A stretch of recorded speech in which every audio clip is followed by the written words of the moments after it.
Welcome दोस्तों। यदि आप हमारी वीडियो पर आए हो तो आप पढ़ाई के इच्छुक हो। इस पढ़ाई की इच्छा को कभी कम मत होने देना, क्योंकि पढ़ाई के समय नींद आना, आलस आना, अनेक प्रकार के कार्य याद आना, यह मानव की प्रवृत्ति होती है। लेकिन आपने जो लक्ष्य बनाया है उसके लिए त्याग के साथ साथ पढ़ाई पर समय देना भी अति आवश्यक है, क्योंकि आपका जो लक्ष्य है आगे जाने का है तो आपको मेहनत भी अधिक करनी पड़ेगी। विवेकानंद जी कहते हैं, उठो जागो तब तक मत रुको जब तक लक्ष्य प्राप्त ना कर लो। इसी के साथ इस सेशन को शुरू करते हैं। नमस्कार दोस्तों, आप देख रहे हैं आपके अपने the moral education YouTube channel को। आज हम देखने जा रहे हैं जो आपकी बीएनएस है, भारतीय न्याय संहिता, उसमें प्राइवेट प्रतिरक्षा के अधिकारों के विषय में। प्राइवेट प्रतिरक्षा क्या होती है? अपने सेल्फ डिफेंस में किसी के लिए आप किस प्रकार तक हानि पहुंचवा सकते हैं। अपनी जान की सुरक्षा करने में आप सामने वाले को किस प्रकार हानि पहुंचवा सकते हैं। क्या आप उसे जान से तक मार सकते हैं या किस प्रकार अपनी रक्षा कर सकते हैं, तो इसके बारे में संपूर्ण जानकारी। जो आपकी बीएनएस है, भारतीय न्याय संहिता है, उसमें धारा 34 से लेके 44 तक दिया गया है। 11 धाराओं में यह वर्णित है। जो आपकी आईपीसी थी पुरानी, उसमें 96 से 106, 96 से 106 तक दी गई थी। इसमें भी आपकी 11 धाराओं में वर्णित थी। देखते हैं 34 धारा क्या कहती है। कोई बात अपराध नहीं है जो प्राइवेट प्रतिरक्षा के अधिकारों के प्रयोग में की जाती है। कोई बात अपराध नहीं है जो प्राइवेट प्रतिरक्षा के अधिकारों में की जाती है। यह धारा 34 बताती है। नेक्स्ट देखते हैं 35 में क्या कहती है। धारा 35 कहती है, धारा 37 में अंतर्विशिष्ट निर्बंधों के अधीन रहते हुए प्रत्येक व्यक्ति को यह अधिकार है कि वह प्रत्येक व्यक्ति को यह अधिकार है कि वह मानव शरीर पर प्रभाव डालने वाले किसी अपराध के विरुद्ध, ध्यान से देखिएगा, मानव शरीर पर प्रभाव डालने वाले किसी अपराध के विरुद्ध अपने शरीर और किसी अन्य व्यक्ति के शरीर की प्रतिरक्षा कर सकते हैं, प्रतिरक्षा करें। नेक्स्ट देखते हैं, किसी ऐसे कार्य के विरुद्ध जो चोरी, लूट, रिश्ती या आपराधिक अत्याचार की परिभाषा में आने वाला अपराध है। या तो चोरी हो, लूट हो, रिश्ती हो या आपराधिक अत्याचार करने का प्रयत्न करता है अपनी या किसी अन्य व्यक्ति की संपत्ति, चाहे वह चल संपत्ति हो या अचल संपत्ति हो, उसकी प्रतिरक्षा कर सकते हैं। तो अगला पॉइंट क्या कह सकता है। चोरी हो, लूट हो, रिश्ती हो या आपराधिक अत्याचार हो, इसके लिए स्वयं की हो या दूसरे की हो, इसी के साथ संपत्ति वह चल हो या अचल हो, उसके प्रति आपको प्रतिरक्षा का अधिकार दिया जाता है, उसकी रक्षा करने का अधिकार दिया जाता है। नेक्स्ट देखते हैं 36। जब कोई कार्य जो अन्यथा कोई अपराध होता है, उस कार्य को करने वाले व्यक्ति के बालकपन, समझ की परिपक्वता के अभाव में, चित्त विकृत या मर्मनता के कारण या उस व्यक्ति के किसी भ्रम के कारण अपराध नहीं है, तब प्रत्येक व्यक्ति उस कार्य के विरुद्ध प्राइवेट प्रतिरक्षा का अधिकार रहता है। तो वह उस कार्य को वैसे अपराध होने की दशा में करता है। 36 कहता है कि जब कोई कार्य जो अन्यथा कोई कार्य अपराध होता है, उस कार्य को करने वाले व्यक्ति बालकपन हो या फिर परिवीक्षा का अभाव हो या फिर चित्त विकृत हो, पागल हो या नशे में हो या उस व्यक्ति के किसी भ्रम के कारण या उसे भ्रम हो गया हो, अपराध नहीं है, तब प्रत्येक व्यक्ति उस कार्य के विरुद्ध प्राइवेट प्रतिरक्षा का अधिकार रहता है। इन सबके खिलाफ भी आपको प्राइवेट प्रतिरक्षा का अधिकार रहता है। ऐसा नहीं है कि कोई आपको नशे में आके मार दे और वो कहे कि उसे स्वयं का पता नहीं था और वो नशे में था, उसने मार दिया, ऐसा नहीं है। उनके खिलाफ भी आपको प्राइवेट प्रतिरक्षा का अधिकार है। चित्त विकृत व्यक्ति हो, ठीक है, या फिर आप किसी भ्रम में हो, किसी प्रकार हो, लेकिन आपको अपनी जान माल और किसी दूसरे की जान माल को बचाने का अधिकार है, यह प्रतिरक्षा आपको दी गई है। नेक्स्ट देखते हैं दृष्टांत किस प्रकार से दी गई है। या एक चित्त विकृत व्यक्ति है, का को जान से मारने का प्रयत्न करता है या किसी अपराध का दोषी नहीं है, किंतु का को प्राइवेट प्रतिरक्षा का अधिकार होता है जो यह या के स्वास्थ्य चित्त होने की दशा में रखता है। या एक चित्त विकृत आदमी है, उसे पता नहीं है क्या सही है, क्या गलत है, लेकिन वह किसी को जान से मार रहा है या अपराध तो नहीं कर रहा है क्योंकि उसे जानकारी नहीं है। किंतु का को प्राइवेट प्रतिरक्षा का वही अधिकार होगा जो एक स्वस्थ व्यक्ति का होगा। तो का अपनी इससे भी रक्षा कर सकता है। ये है आपके सवाल। परीक्षा की दृष्टि से अति महत्वपूर्ण है। इससे आपके क्वेश्चन पूछे जाते हैं पेपरों में। नेक्स्ट देखते हैं खा वाला। का रात्रि में एक ऐसे घर में प्रवेश करता है जिसमें प्रवेश करने के लिए वह वैध रूप से हकदार है। का एक घर में प्रवेश करता है जो वैध रूप से हकदार है, लेकिन यह सद्भावना पूर्वक का को गृह भेदन समझ लेता है। यह समझता है कि चोर आ गए या उन्हें किसी प्रकार की हानि पहुंचवा रहे हैं, तो का पर आक्रमण कर देता है। का पर आक्रमण कर देता है। यहाँ या इस भ्रम के अधीन का पर आक्रमण करते हैं कि कोई अपराध नहीं होता है, किंतु का और या के विरुद्ध प्राइवेट प्रतिरक्षा का अधिकार रखता है। का या के विरुद्ध प्राइवेट प्रतिरक्षा का अधिकार रखता है, जो यह तब तक रहता है जब तक या उस भ्रम के अधीन कार्य न कर रहा हो। ध्यान से देखिए, यह कब तक रहता है जब तक कि या उस भ्रम के अधीन कार्य ना कर रहा हो। ऐसा नहीं कि वो भ्रम का बहाना ले और जानबूझ के किसी को मार दे, तो ऐसा नहीं है। अगर वह भ्रम में है तो उसने कोई अपराध नहीं किया है, अगर भ्रम में नहीं है तो उसने अपराध किया है। 37, प्राइवेट प्रतिरक्षा का अधिकार कोई अधिकार नहीं है। जो प्राइवेट प्रतिरक्षा का अधिकार है वह कोई अधिकार नहीं है। किस प्रकार देखते हैं। यदि कोई कार्य जिससे मृत्यु या घोर उपति या आशंका युक्ति युक्त रूप से कारित नहीं होती, सद्भावना पूर्वक अपने पदाभाव के कारण करते हुए किसी लोक सेवक द्वारा किया जाता है या किए जाने का प्रयत्न किया जाता है, चाहे वह कार्य विधि द्वारा समर्थ न्यायानुकूल ना भी हो, तब भी यह अधिकार आपको रहता है। खा देखते हैं। यदि कोई कार्य जिससे मृत्यु या घोर उपहति या आशंका युक्ति युक्त रूप से कारित नहीं होती है, सद्भावना पूर्वक अपने पदाभास में कार्य करते हुए किसी लोक सेवक के निर्देश से किया जा सकता है या किए जाने का प्रयत्न किया जा सकता है, चाहे वह निर्देश विधि द्वारा सार्थक न्यायानुमत ना भी हो, तब भी यह अधिकार आपका रहेगा। नेक्स्ट देखते हैं गावाला। उन मामलों में जिनमें संरक्षण के लिए लोक प्राधिकारियों की सहायता प्राप्त करने के लिए समय है, वहाँ भी है आपका। किसी भी मामले में, दूसरा पॉइंट देखते हैं, किसी भी मामले में प्राइवेट प्रतिरक्षा के अधिकार का विस्तार उतनी अपहानि से अधिक अपहानि करने का नहीं है। ध्यान से देखिए, किसी भी मामले में प्राइवेट प्रतिरक्षा के अधिकार का विस्तार उतनी अपहानि से अधिक अपहानि का नहीं है जितनी प्राइवेट प्रतिरक्षा प्रतिरक्षा या प्रयोजन से करना आवश्यक है, जितनी प्रतिरक्षा के प्रयोजन से करना आवश्यक है। स्पष्टीकरण बन देखते हैं। कोई व्यक्ति किसी लोक सेवक द्वारा ऐसे लोक सेवक के नाते किए गए या किए जाने के लिए प्रयत्न किए गए किसी कार्य के विरुद्ध प्राइवेट प्रतिरक्षा के अधिकार से तब तक वंचित नहीं होता जब तक कि वह यह ना जानता हो या विश्वास करने का कारण न रखता हो कि उस कार्य को करने वाले व्यक्ति लोक सेवक हैं। दृश्य जो आपका स्पष्टीकरण है वह हम दूसरा देखते हैं, इससे और ज़्यादा समझ में आएगा। कोई व्यक्ति किसी लोक सेवक को निर्देश दे किए गए या किए जाने के लिए प्रयत्न किए गए किसी कार्य के विरुद्ध प्राइवेट प्रतिरक्षा के अधिकार से तब तक वंचित नहीं होता जब तक कि वह यह ना जानता हो या विश्वास करने का कारण ना रखता हो कि उस कार्य को करने वाला व्यक्ति ऐसे निर्देश के से कार्य कर रहा है, या जब तक कि वह व्यक्ति उस प्राधिकार या कथन ना कर दे जिसके अधीन वह कार्य कर रहा है, या यदि उसके पास लिखित प्राधिकरण है जो जब तक कि वह ऐसे प्राधिकरण को मांगे जाने पर प्रस्तुत ना कर दे तब भी रहता है। नेक्स्ट देखते हैं आपका 38।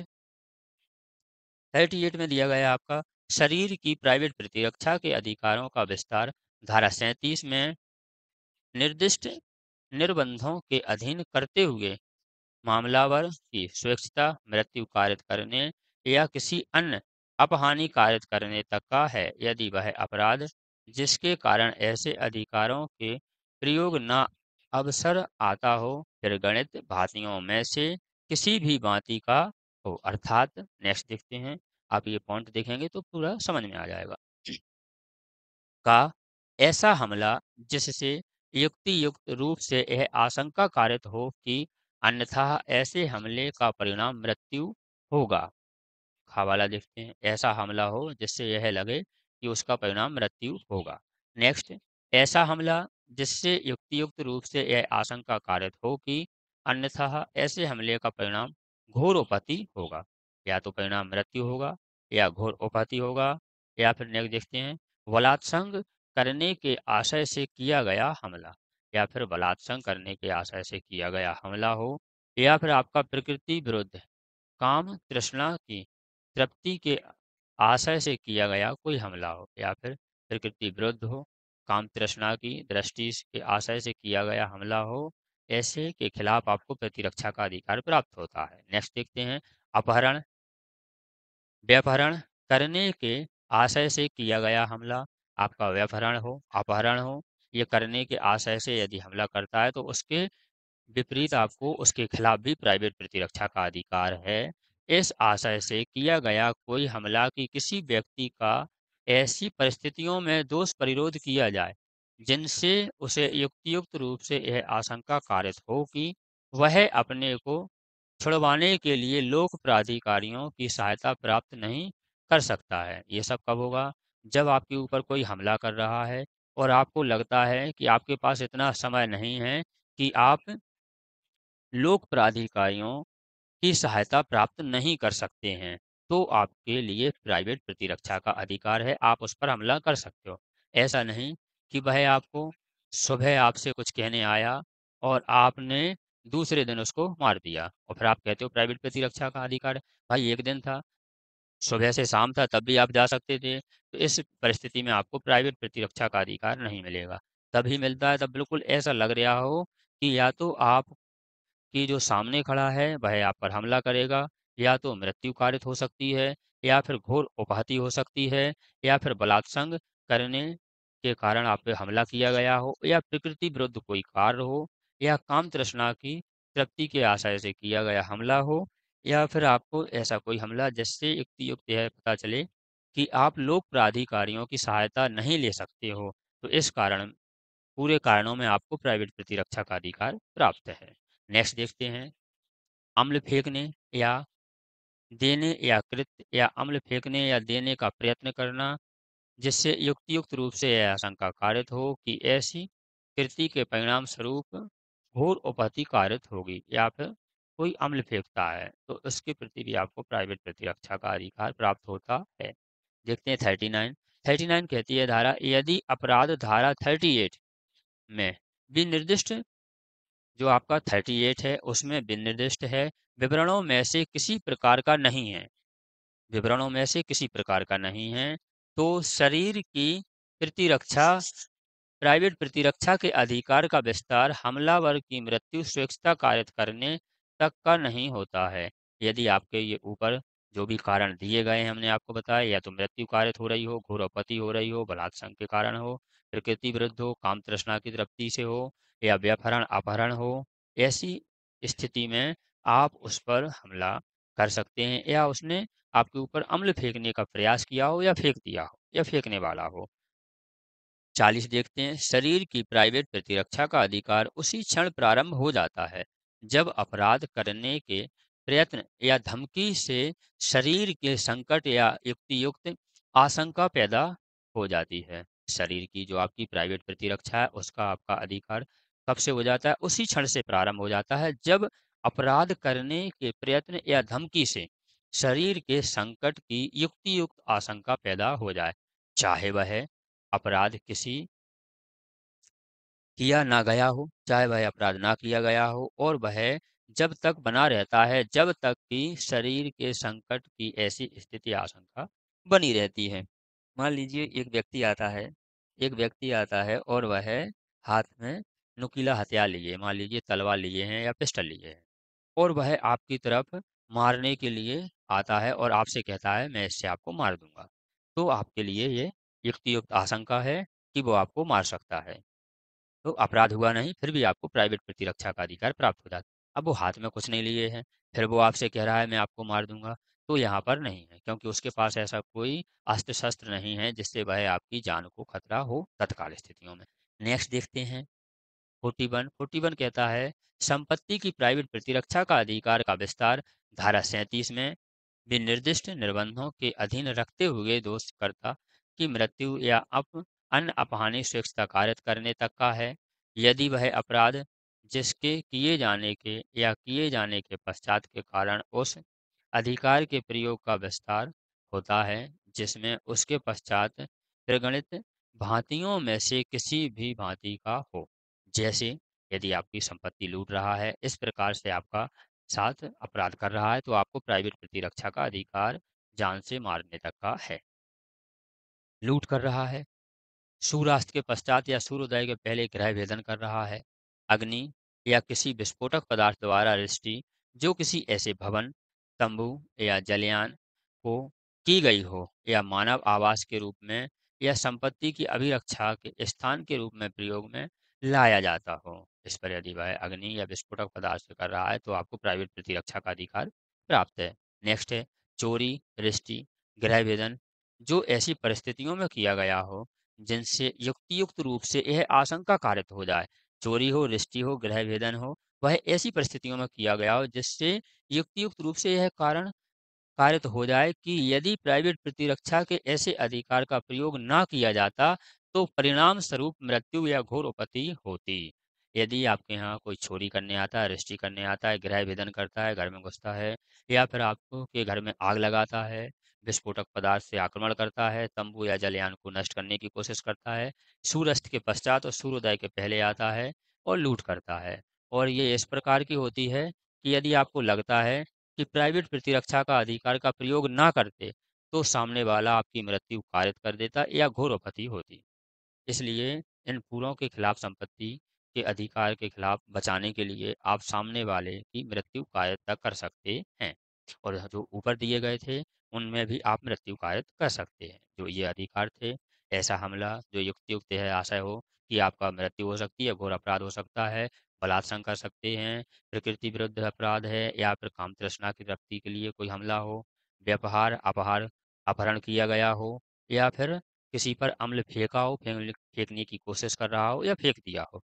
तो इन सभी परिस्थितियों में भी आप किसी को अपनी जान बचाने के लिए सामने वाले की जान तक ले सकते हैं। इसे कहते हैं प्राइवेट प्रतिरक्षा का अधिकार।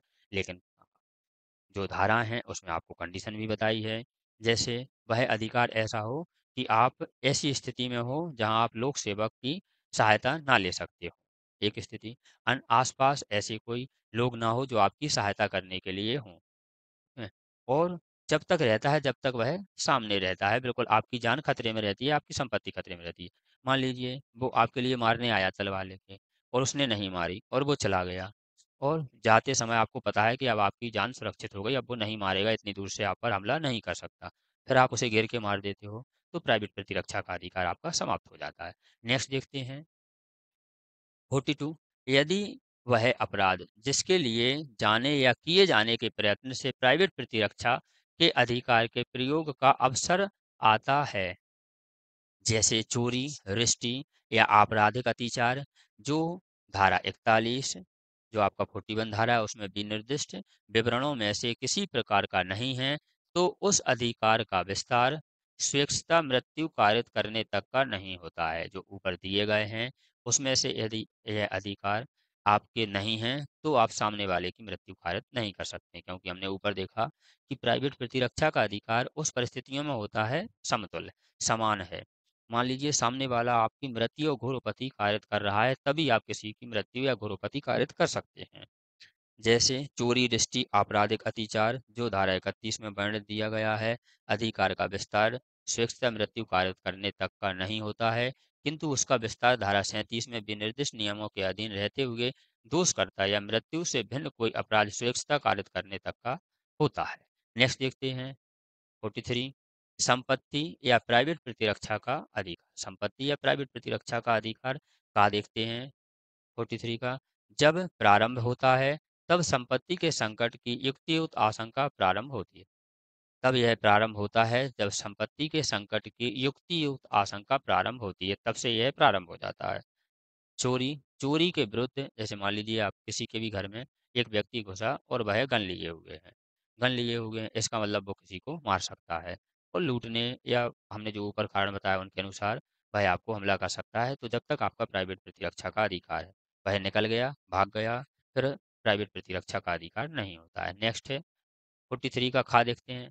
चोरी के विरुद्ध अपराधी की संपत्ति सहित पहुंच से बाहर हो जाने तक अथवा या तो लोक प्राधिकारियों की सहायता अभी प्राप्त कर लेने तक का या संपत्ति बरामद होने तक का बना रहता है। जैसे मान लीजिए हवाला हमने आपको पहले बताया, जैसे चोर है, चोरी करके भाग गया, अब आपका प्राइवेट प्रतिरक्षा का अधिकार खत्म हो गया। अब आप लोक सेवक को बुला सकते हैं, अपनी जान बचा सकते हैं, क्योंकि वो भाग ही गया, अब तो आपकी जान को खतरा नहीं है, अब आप लोक सेवक को बुला सकते हैं। तो इस स्थिति में आपका प्राइवेट प्रतिरक्षा का अधिकार समाप्त हो जाता है। नेक्स्ट है वाला, लूट के विरुद्ध तब तक बना रहता है जब तक अपराधी किसी व्यक्ति की मृत्यु या अपहति या सदोष प्रतिरोध कारित करने तक का रहता है या कारित करने का प्रयत्न करता रहता है, अथवा जब तक तत्काल मृत्यु का, देखिए, जब तक तत्काल मृत्यु का या तत्काल आपत्ति का या तत्काल व्यक्तिक अवरोध या भय बना रहता है। तत्काल में आपको लगा हमने नहीं मारा तो वो मार देगा सामने वाला, ऐसी स्थिति में होता है। ऐसा नहीं कि वो भाग गया, भागने के बाद फिर आपका मूड बना, आप 4 लोग गए उसे मार दिए, फिर आपने कहा प्राइवेट प्रतिरक्षा का अधिकार था। ऐसा नहीं है, आपकी जान और माल का अब हानि नहीं हो सकती, और भाग गया, अब आप लोक सेवक के पास जा सकते हैं। नेक्स्ट है आपका घा वाला 43 जो धारा है उसका घा पॉइंट देखते हैं। आपराधिक अत्याचार या रिष्टि के विरुद्ध जब तक बना रहता है जब तक कि अपराधी आपराधिक अत्याचार या रिष्टि करता रहता है। आपराधिक अत्याचार या रिष्टि करता रहता है। कोई व्यक्ति आया, गन लेके आया, आपके घर में घुसा और वह लूटपाट कर रहा है या किसी के साथ बलात्कार कर रहा है, जो ऊपर कारण दिए गए उसमें से कुछ भी कर रहा है, लूट कर रहा है, तो जब तक रहेगा जब तक वो आपके घर में रहेगा।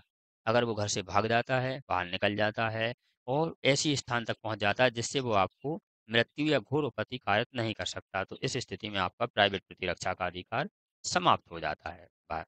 ऊपर बताया कि आपका तत्काल मृत्यु, तत्काल आपत्ति, तत्काल व्यक्तिक अवरोध या भय का कारण बना हो तत्काल, तब आपका रहता है। 44 देखते हैं।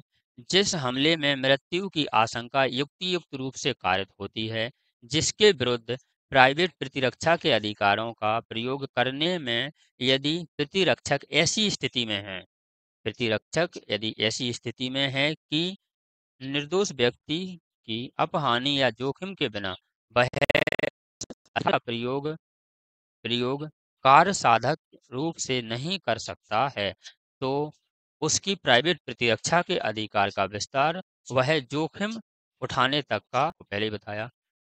दृष्टांत देखते हैं। दृष्टांत दिया गया है का पर एक भीड़ द्वारा आक्रमण किया जाता है जो उसकी हत्या कारित करने के प्रयत्न करती है।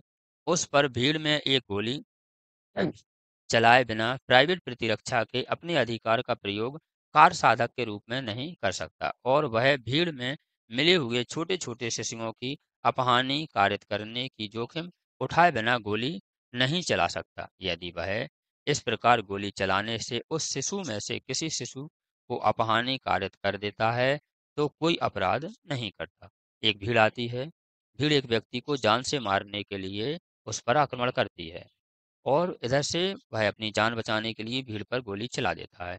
भीड़ में मान लीजिए छोटे बच्चे भी आ रहे हैं और उस शिशु को गोली लग जाती है, तो उसने कोई अपराध नहीं किया है, क्योंकि उसने अपनी जान बचाने के लिए भीड़ पर गोली चलाई थी, ना कि शिशु पर। वह लग गई। तो ये रही आपकी प्राइवेट प्रतिरक्षा की संपूर्ण जानकारी। यह जानकारी भारत के हर व्यक्ति को होना अति आवश्यक है। ऐसी ही वीडियो प्राप्त करने के लिए आप हमारे चैनल को सब्सक्राइब कर लीजिए, जिससे सबसे पहले आप तक जानकारी पहुंच सके। वीडियो अच्छी लगे तो लाइक शेयर कमेंट करना। वीडियो देखने के लिए थैंक यू।